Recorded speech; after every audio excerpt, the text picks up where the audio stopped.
Greetings, adventurers. My name is Whisper. Welcome back to the library. Today, we are doing something a little bit fun and a little bit different. Today, we are going to be looking at one-star reviews for books on my TBR. I have seen where people are like, here, let me try and convince you to read this book using only one-star reviews. So I thought it would be kind of funny to do it, but with the books that I'm planning on reading this year. So as you can see, I have my Goodreads pulled up. I have my currently reading with The Familiar by Leigh Bardugo. That one I'm not gonna be looking at one-star reviews for because I'm currently in the process of reading it. But next on my list, I do know is Six of Crows, also by Leigh Bardugo, as part of the previous book challenge. So we scroll down.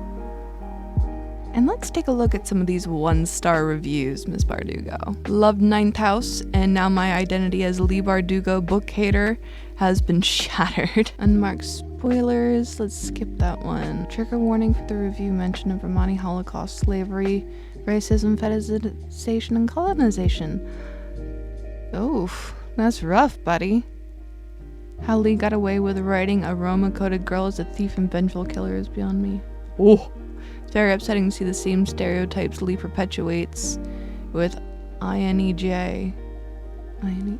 Like the personality type? Going to say this, I'm not a romance reader. Not many books that don't have any romance can interest me. Now, with that being said, I have read many books before with absolutely zero romance and liked them. This seemed like a very liked book by what others.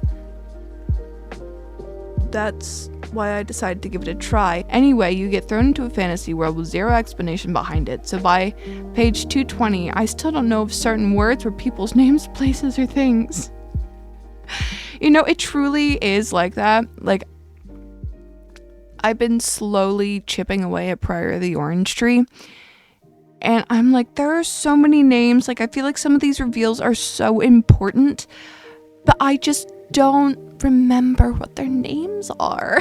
I now know heist books aren't my thing, and I couldn't force myself to care enough about the plot or the characters. Oof, people are getting about halfway through this to page 203 and saying nah. So after that, next on my list is The Lost Apothecary by Sarah Penner. Oh my god, I can't even read. Okay, so hello, jumping. 7,000 one-star reviews. So Six of Crows has over 1 million reviews. So if The Lost Apothecary only has has 500,000, and 7,000 of those were one-star reviews. Oh, only 8,000 of 1,662,863. So, I guess overall that's not bad if only 8,000 people were bored reading your book, but still, yikes. So, The Lost Apothecary, and we are going to filter by newest first. You lost me. Oh no. You lost me immediately at how dull and not like other girls it was. I only read about half the book. I really disliked one of the main characters, Caroline. I don't think her part of the story added anything to the book. See, I knew going into this that this was going to be, I figured it was going to be a dual point of view. I have no idea if it's first or third person, but I just know that there's a part of my soul that is going to hate that. Very, very boring. Ugh. It's a bold move to base a whole book in another country when you only know sweet FA. About the country, but do zero research as well. Okay, not all American authors are lazy, but unfortunately there is a good portion that do not do their research when writing for other countries. That's why, since my book is set in Scotland, I am doing copious amounts of research. Did Penner even visit the UK while she was writing this book? Doesn't sound like it. No idea how it's a bestseller. Someone must have connections. The blurb should have mentioned that every woman in this book are obsessed with pregnancy.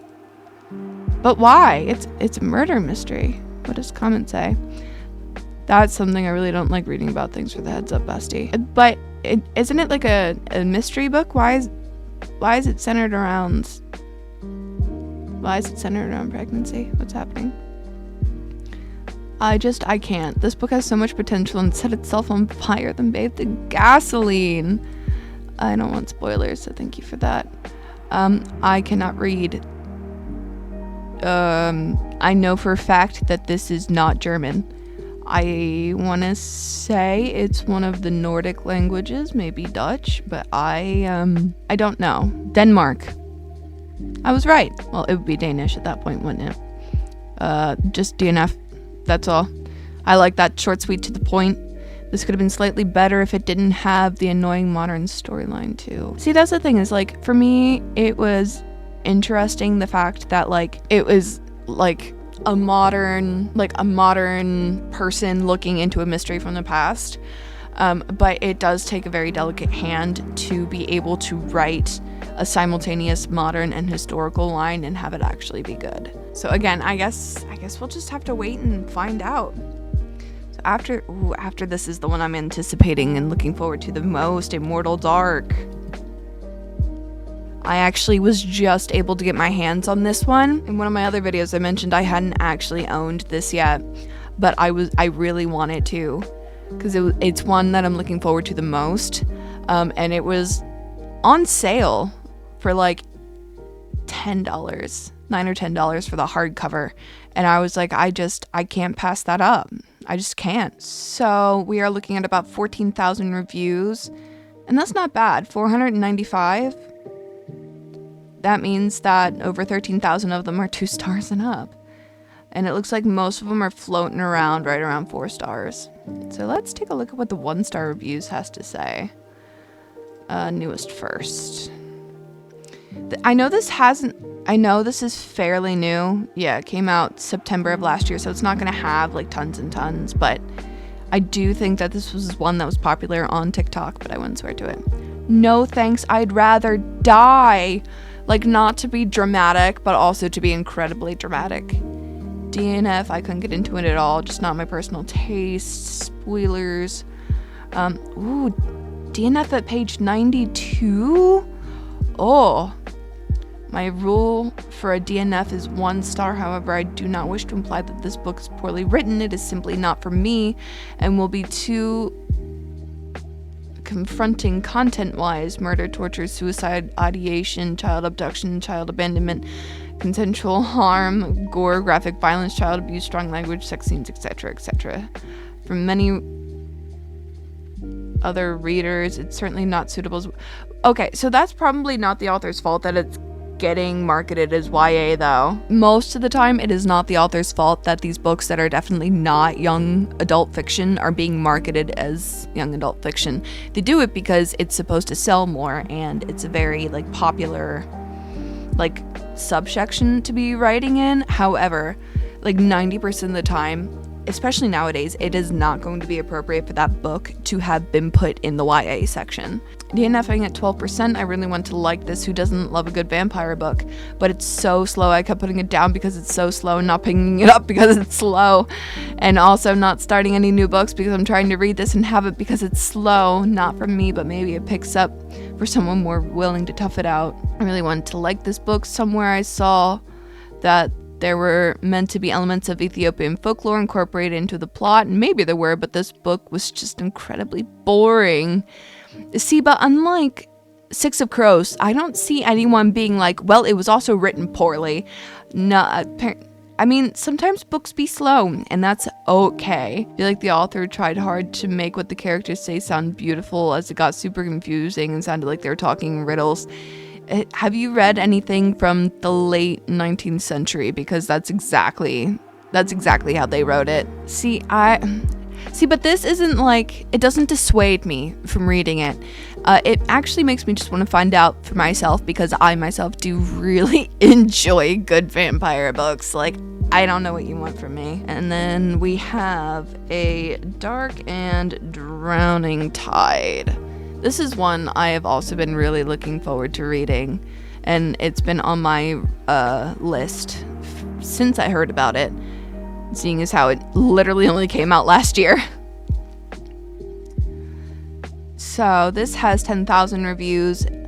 Oh, that's not bad. Only 260 of them are 1-star reviews. It looks like it, once again, mostly falls into like the 4-star range, although 3 stars is really creeping up there. Maybe it doesn't deserve a 1-star, probably deserves 2, but I'm bitter because it was my most anticipated release of last year and it's remarkably bad. This is another one in Danish or something, probably. I do not read that. First off, the only good thing about this book is the cover illustration. Oh my god, I was looking forward to this read. I had hope. I wanted this read to be good so bad, but damn was I disappointed. I don't even have words for this book. Also, why would you use German words in an English book if you don't know what they mean? Herr Professor! No, you didn't. I took 4 years of German. Don't do this to me. Oh my god. That should be Frau. First off. And second off, I know Frau means miss, but I'm pretty sure there is a specific word for professor that you could have used instead. So there is that. Make it make sense. And that's just one. Oh no. This book is painful to read for German speaking people. Okay, I'm not fluent in it, so like those years of German in high school literally went in one ear and out the other. 1 star for the pretty cover, but I will never again because of the cover. Truly tried to read this, but I had absolutely no clue what was going on 98% of the time. DNF'd at 61%. Well, you got over halfway through it, so at least there's something. Ooh. The mystery portion was underwhelming. The way they progress, find clues to solve the death is poorly written. Feels like a romance was more of the focus of this book rather than the murder mystery solving. They use the murder to make the characters date and get together, and also the way the characters fall in love feels so forced. I could not believe they would end up together because there's no good romantic tension or attraction. They just fought all the time and tried to get their own way. See, this was me with An Education in Malice. I do wonder what the reviews for that look like.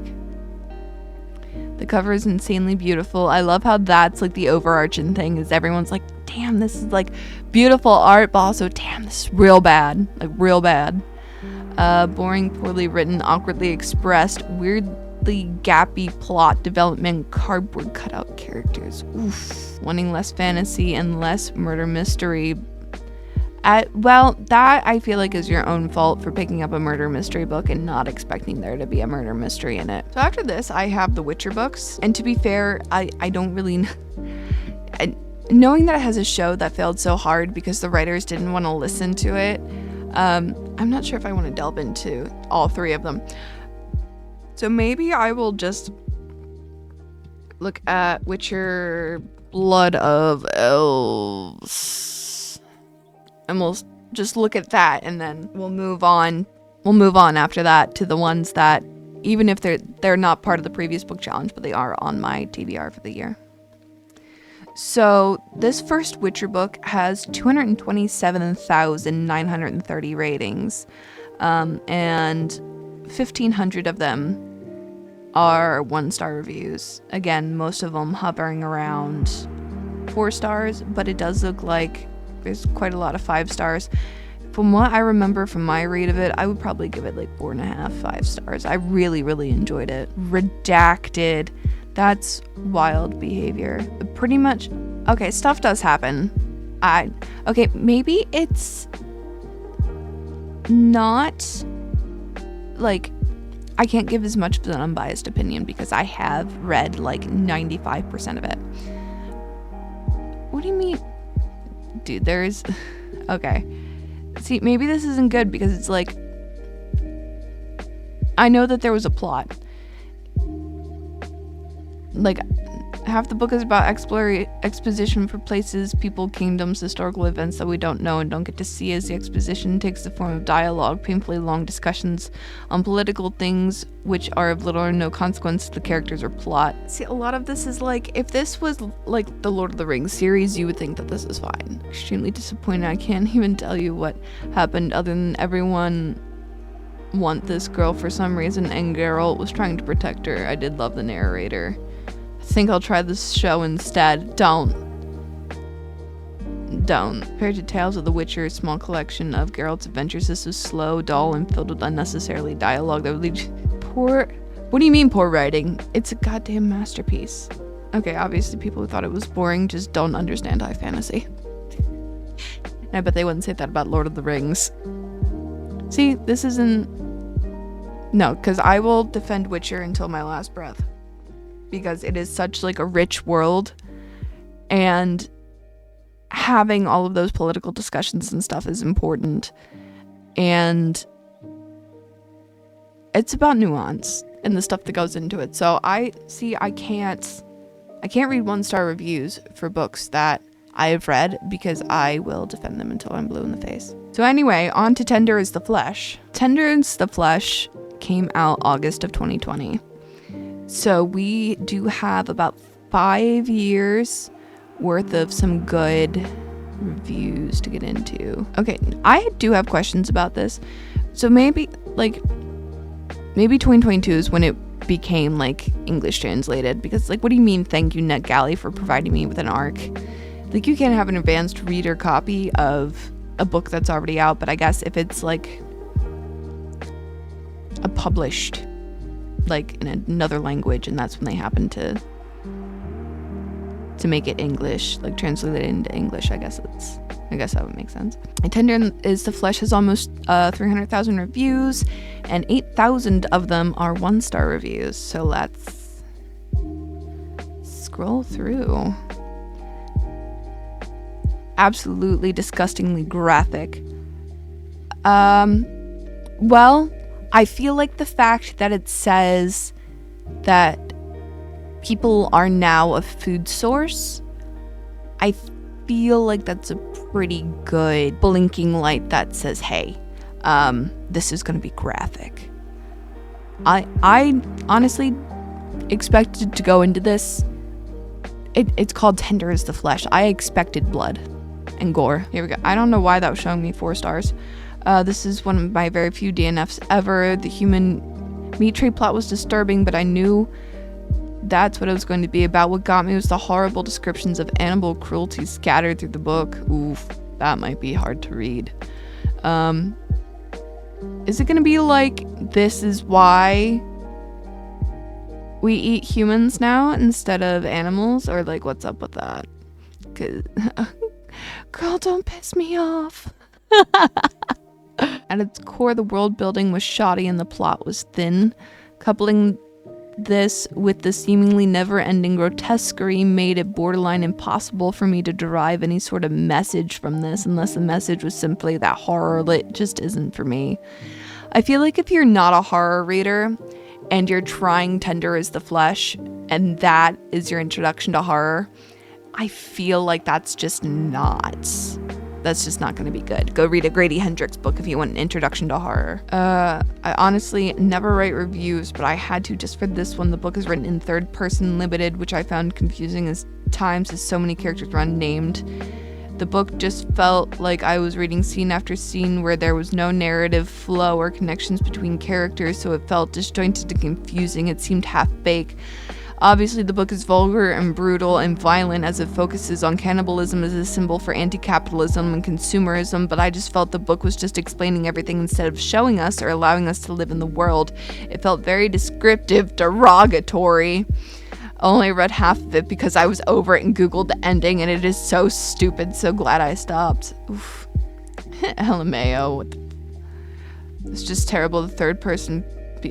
Okay, not everything needs to be written in first person. There are very few books that I find that first person is good. Voice Like a Hyacinth, for me, was one of those. And... oh, what did I read recently that I really liked? The Wild Things. Those are 2 books that I really feel like the first person point of view wasn't super cringy and it helped the plot. But other than that, I'm not a first person girly. Hated this book. Disgusting. Not for me. Again, it's about cannibalism. Why? Crying face. In 2025, we're constantly surrounded by media that dehumanizes people. Do we really need another gratuitous, bite-sized novel that relies on shock value to barely sustain a superficial plot centered around dehumanization? If I had to guess, it's most likely like commentary about dehumanization. And also this book was written 5 years ago. So the main themes of the evil of men, the unfair gender power dynamics, and the inability to process grief felt banal and uninspired. The meat industry metaphor was extremely heavy-handed. The writing style is mercifully fast-paced, but all felt like a fast journey through an absurd horror experience at a carnival. I love how this person is just boring. Everyone else is like, this is grotesque and terrible and I hate it. And this person is just like, this is boring. Cannibalism, boring. Get it out of here. You know what? I've never read a Geneva Rose book. Home is where the bodies are. Then again, half of these authors I've also never read other books from, but Geneva Rose is like a whole new ballpark for me. I didn't even know she existed until I found Home is Where the Bodies Are. And then I found her TikTok and she is hilarious. So Home is Where the Bodies Are has almost 200,000 ratings. And 1,600 of them are 1-star reviews. No need to read this one. There are too many good books out there that don't have frustrating turns of the plot that make no sense and are not satisfactory. Not a likable character in this book. Oof. You know, some books really do be like that. And like some movies too. It's like, wow, I'm not rooting for anyone. You're all horrible people and I hope all of you meet a terrible demise. I've been trying to read fiction, but everything I pick up lately is either poorly written, contrived, corny, unintelligent, filled with weak metaphors. This is unfortunately also... Okay, first off, if you're a nonfiction reader, what are you reading? Because I don't understand people who exclusively read, like, nonfiction.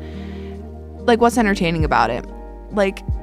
Maybe I bought the memoir for Charles Addams, who made The Addams Family, because I am obsessed with The Addams Family. So, of course, that's, like, one nonfiction book I'll read. And then the Save the Cat writing book. But that's a novel about writing novels. So it's, like, that's a different ballgame. But what do people who read nonfiction read?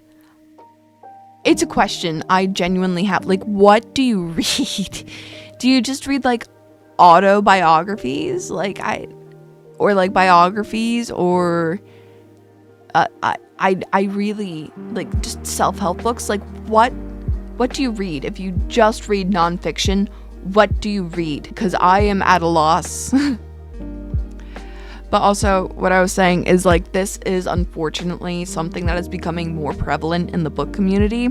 Just because you can write a book doesn't mean that you should be writing, or you are at a level where you need help but you don't want the help, or it should be sent to an editor but you feel like the editor would like destroy what you've written, when it's like they're there to help you along with your proofreader. But just please send your books to an editor and a proofreader, because things are happening that are not good in your books. They are poorly written, they are contrived and corny and unintelligent. And also there is this weird obsession I have noticed where people literally will, like, every other sentence will be a metaphor or like a simile or like some sort of comparison. Like, I don't need a paragraph where half the sentences are comparing what the character is doing to something else. Like, just tell me that she walked down the sidewalk. Don't tell me that she bounded down the sidewalk like a ballerina, each stone was like a turning tide, that the walkway was like a never-ending, wavering tide. All of the stones were as uneven as my uncle's cousin's second twice removed teeth. Like, make it stop. The author over-explains. If I read one more adverb to describe an action, I would scream. When someone slams down a drink or says, shut up, let's just assume it was angrily, okay? You know, truly, you don't need someone angrily slams down a drink. If they're slamming it down, it's pretty telling that they're gonna be angry. Or if someone screams, shut up, it's probably in anger. Too many coincidences to even be slightly believable. This is Russian. I could not read Russian. Painfully predictable. Couldn't get through it. The switching POVs was obnoxious. Just, ooh, oh no, it's one of those books. It's a first person alternating. Oh no. My downfall. Oh no, not sure why I finished every other sentence was a metaphor. Oh no. Oh, Geneva. Oh no. Boring, predictable. I give up on the author altogether. Like, I don't mind if it's a little predictable, if it's like a fun, corny type of horror. I'm a huge B-movie fan, so like that would be right up my alley, but very, very slow burn. Maybe the last 10 pages were where it got interesting. Okay, see, now this is one where it's like, okay, I might already have some problems with it. Please note the switching POVs, just tell it in third person. That is going to be a big issue for me. And also, I literally just said this, and here we are. I'm only a little mad. I'm only a little salty. I guess we're gonna find out when I officially get there if I'm really gonna hate it now in paperback. You know what? I'm probably gonna start wishing that I had bought it in paperback, like just waited for the paperback instead of buying it hardcover, because I can't remember if I pre-ordered this or not. I'm gonna say no, but I don't remember. So that was definitely an interesting crawl through the bad reviews of Goodreads. I'm a little nervous to read some of these books now, but I am still excited to get through my TBR this year. If I can read 25 books, it will be a personal record, so I will in fact jump for joy. No, I'm not gonna lie, I'm really nervous about Home is Where the Bodies Are now. I really want to like it. This video did its job in making me a little wary. So anyway, there are more books on my TBR that I did not get to, and I am thinking about either making a video looking at 1-star reviews for books that I have read this year, or making reading 1-star reviews for books that I personally like a lot, like some of my favorites. But I guess let me know down below. And also, have you guys read any of these books? If you have, what did you think? Did you think that these 1-star reviews were a little too harsh? Did you think that they were right? Let me know down in the comments below, and don't forget to like and subscribe. Until next time, I have been Whisper. Thank you all so much for visiting the library, and I hope you come back again soon.